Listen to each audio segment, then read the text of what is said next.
Sweet promises give to all who believe. The Sabbath. Now we come to the element of Sabbath, fire, and food. As we mentioned already, the Fourth Commandment requires rest on the Sabbath from routine work, including the gathering of manna, cooking, and the kindling of fire. But how are we to understand and apply the passages that require food preparation on Friday and prohibit the building of fire on the Sabbath? Let us look at the context. The context of the book of Exodus is a wilderness sojourn from Egypt to Canaan.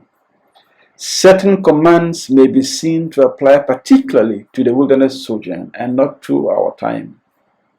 Example 1. In Exodus 16:29, the Israelites are required to remain in their tents on the Sabbath day. But this is not to be taken to mean that God's people should not attend church service on the Sabbath. In example 2, in the same chapter, in Exodus 16:22-30, the Lord requires the Israelites to prepare for food before the Sabbath. But when they do, He miraculously preserves the food prepared on Friday from decay. On the other days, if the people gathered more than required, the leftover went bad. But this was not the case on the Sabbath. The Israelites are commanded to gather manna twice as much as they gather daily on the sixth day. There is no specific command in this chapter prohibiting cooking on the Sabbath. Nonetheless, this should be understood in the context, since they are instructed to prepare for Sabbath food on Friday. The Israelites are commanded not to go out into the field in search for manna on the Sabbath day. But the main emphasis is that the Sabbath is the day of rest, and that work must be done in 6 days. The command not to build fire on the Sabbath comes in Exodus 35 verse 3, and the penalty for disobedience was death. As in other Sabbath passages, the focus in Exodus 35 verses 1-3 is on rest or cessation from work. Since the prohibition in 35:3 follows directly from the command not to do any work, the building of fire in this verse is to be understood as an example of work which is not to be done on the Sabbath. In ancient times, fire was built for several purposes, including for cooking and for warmth. Was the command in Exodus 35 verse 3 intended to prohibit the kindling of fire, to cook food, or to give warmth? In the wilderness context, it seems the Israelites did not need fire on the Sabbath, either for cooking or for warmth. However we interpret this passage, whether we think it was for the cooking of food or for warmth, the command not to kindle fire at all may not be applicable to our day. Number one, we have seen the context. Given the context in which the manna was miraculously protected from decay on the Sabbath during the Exodus period, it follows that when the Israelites entered Canaan and the manna ceased, they may not have completely avoided the use of fire on the Sabbath day, because we don't have any record that after the manna ceased, God was miraculously protecting the food of the Israelites from going bad on the Sabbath. The prohibition in Exodus 35 may thus have been applicable particularly during the wilderness sojourn. This observation is supported by the following statement of Ellen White from Patriarchs and Prophets, page 408. During the sojourn in the wilderness, the kindling of fires upon the seventh day had been strictly prohibited. The prohibition was not to extend to the land of Canaan, where the severity of the climate would often render fires a necessity. But in the wilderness, fire was not needed for warmth. How do we apply Exodus 16 and 35 to our time? After Israel entered Canaan, we do not have direct evidence in Scripture that they refrained from cooking or warming their food on the Sabbath. However, as understood from Exodus 16, the Sabbath rest seems also to include a rest from the preparation of food. The Jews often referred to Friday as the preparation day, when all preparation for the Sabbath had to be completed, and after which no work was permitted. The preparation for the Sabbath may have included some preparation of food. This means that though Exodus 35 does not require us today not to kindle fire at all, cooking on the Sabbath should be avoided as much as possible. True Sabbath-keeping Christians will thus make every preparation that is possible before the Sabbath. Ellen White counsels Sabbath-keeping Christians to avoid cooking on the Sabbath as follows in Testimonies, Volume 6, page 355, paragraph 3. On Friday, let the preparation for the Sabbath be completed. See that all the clothing is in readiness and that all the cooking is done. The Sabbath is not to be given to the repairing of garments, to the cooking of food, to pleasure seeking, or to any other worldly employment.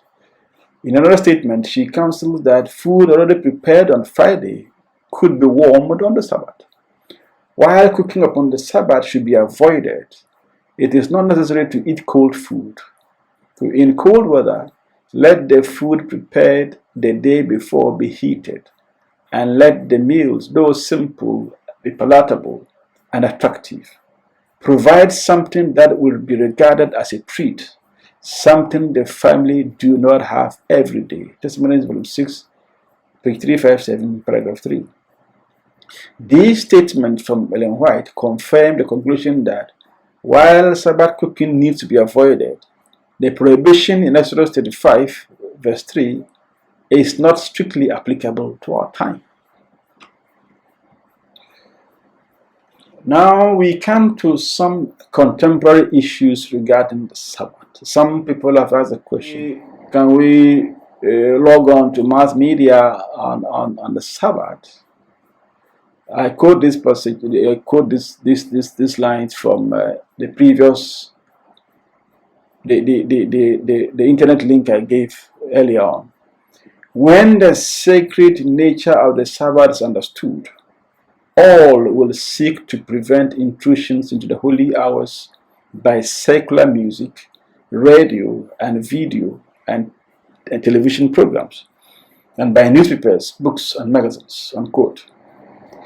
I think that this question whether we can log into social media on the Sabbath is not relevant. We don't have to, move towards legalism. We have to avoid such things. So I ask these questions. What about a Zoom Sabbath school or sermon? Will God not accept if you have Zoom service? During this COVID period, many churches, had to have their services on Zoom. Do we say they cannot? God doesn't accept these things? What about Hope TV? We watch the Hope channel, Hope TV, on the Sabbath also. What about WhatsApp prayer group? Can people genuinely pray, have a WhatsApp prayer group? Will God accept it or not? Can mass media be Christian also? And why not? Nothing is evil intrinsically, but it is how we use it. So the use of social media, when done appropriately, and just as and might be done as such, every day, we can worship God even through social media on the Sabbath. Sabbath and examinations. Every examination is important. Sometimes some people ask the question and try to justify one type of examinations and leave the others. So, for example, in Ghana, some say if National Midwifery Council examinations are scheduled on the Sabbath, can I write those ones? What about BC and WASI? I always answer that BEC and WASI are more important than NMC, because if you don't pass those ones, you cannot progress. Because some individuals have firmly decided not to participate in Sabbath exams. Others have sat for Sabbath exams. Yes, we can do something about the situation. Affected students can write letters to their institutions in the case of universities, or to examining bodies in the case of state examinations. Some individuals have appealed to courts of law, and cases have been ruled in their favor. I recently heard an example from Korea. Seventh-day Adventist Church stands for religious liberty. And we have what we call the Public Affairs and Religious Liberty Directors at the General Conference level, divisions and unions. It is our right to fight for religious liberty. But before leaving the matter to conscience, the church needs to take specific actions or steps towards claiming religious liberty. The WASI issue in Ghana, for example, became a serious matter in 2020. The leadership of the church in Ghana visited the Minister of Education and made a request regarding Sabbath examinations. We are hoping that the promise given will be fulfilled. But in the end, the individual plays a central role. Pick examples like Daniel, Shadrach, Meshach, and Abednego in Babylon. Look at the character. Look at Mordecai. One said he told them he was a Jew. And look at the example of the Adventist Chief Justice of Kenya. That happened. These examples indicate that we must stand for something. Otherwise, we will fall for everything. Our attitude and contribution in society will make a good case for us. I recently heard that in a university in Ghana, one time, the Adventist lecturers there sought permission to quarantine some Adventist students on Sabbath exam, so they could write after the Sabbath hours. But then some man in that group sent a WhatsApp message to a colleague requesting exam questions. This is not integrity. There was no point in actually quarantining that person. So our attitude and contribution to society are very important and can make good case for us. What about Sabbath and health workers? Does the Bible say essential workers can work on the Sabbath? People ask some questions as if it were the church that made the rules. The principles that guard the Sabbath keeping in Adventist church are actual principles directly picked from the Bible. Jesus healed on the Sabbath. And of course, there was controversy. The Pharisees and the scribes attacked him. Said, "Why are you desecrating the Sabbath? You are not a good prophet." So in our hospitals, the Adventist church believes that arrangements can be made so that the Adventist worker there avoids work on the Sabbath. If there is no such possibility and the Adventist must work on the Sabbath, a request could be made to work on cases that are critical. So, for example, I always make a case if I'm a surgeon, maybe a dentist, let me say so, and someone came to me, I want to replace my natural tooth with a golden tooth, and I wanted it to be done in the Sabbath. You could do this any other day. So this is not it is not a critical matter. It's not a life and death matter. So such things could be avoided. One still has a choice in the end, of course, to seek employment where he or she will not compromise his faith and his beliefs. Adventist hospitals actually go skeletal on Sabbaths. What about Sabbath and elections? Now, voting is important, but voting is also a right. A person who has the right to vote also has the right to defer the exercise of that right. What do I mean by this? If it is a right to exercise, it means that it is also a right for someone not to exercise their right. The church as a body, however, can make a case. So, for example, in Ghana, the church could actually approach Parliament and make a case that the date for election should be fixed on a day, not a date.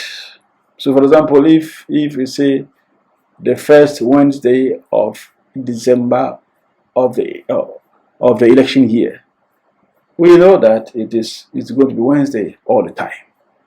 So the case can be made.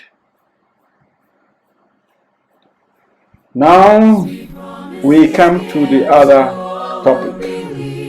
Behold, I come quickly, mine own to receive. Hold fast till I come, the danger is great. Sleep not as do others, be watchful and